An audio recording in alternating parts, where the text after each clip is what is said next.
Entonces, sus procesadores de computadora de escritorio son, sí, los Ryzen, los Intel Core X, todo eso es. Soporte legado, esta es una filmina que yo pongo ahí como para decir, explíquele a los estudiantes qué era soporte legado, pero lo acabo de hacer. Pero Armando me va a hacer un resumen de qué era soporte legado. ¿Qué era, Armando?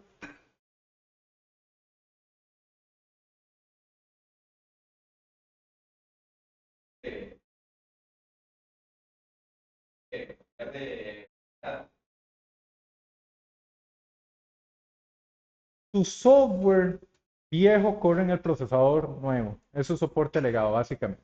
Software viejo corre en el procesador nuevo. Entonces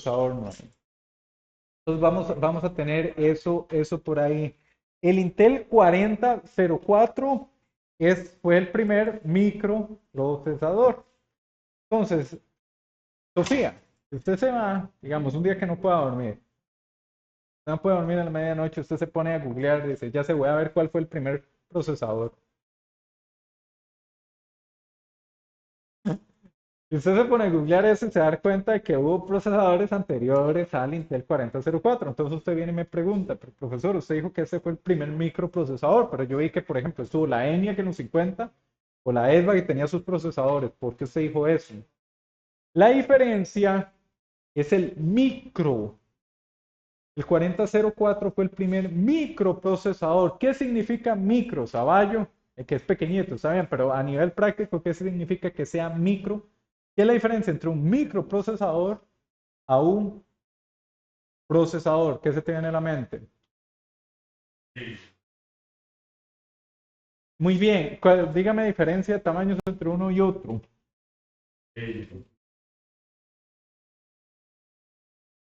Ajá.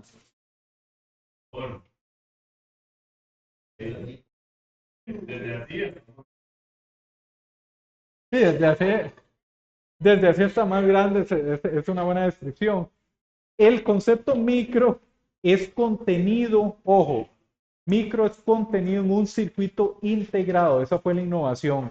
En un chipcito estaba todo el procesador, ese es el concepto de micro. Antes de eso, antes de eso, un procesador existía, pero era del tamaño de esta aula, con tubos al vacío, con relés, con transistores físicos.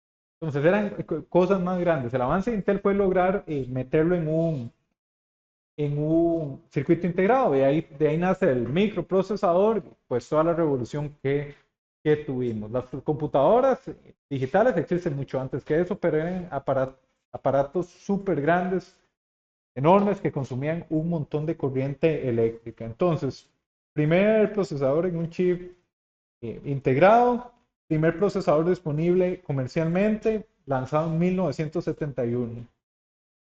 Un procesador de 4 bits. ¿Te acordás, Caballo, que vamos hablando de diseño lógico, que era una arquitectura de 32 bits de 64? Vea cómo empezó todo, de 4. Súper limitado en kilohertz. Si usted tuviera que bootear Windows en ese procesador, usted se muere y no ha levantado. Nunca, nunca lo va a levantar. Fue diseñado para ser utilizado en calculadoras. Se inicia la revolución del microprocesador. Ahorita lo que vamos a hablar es de diseño en sistemas digitales.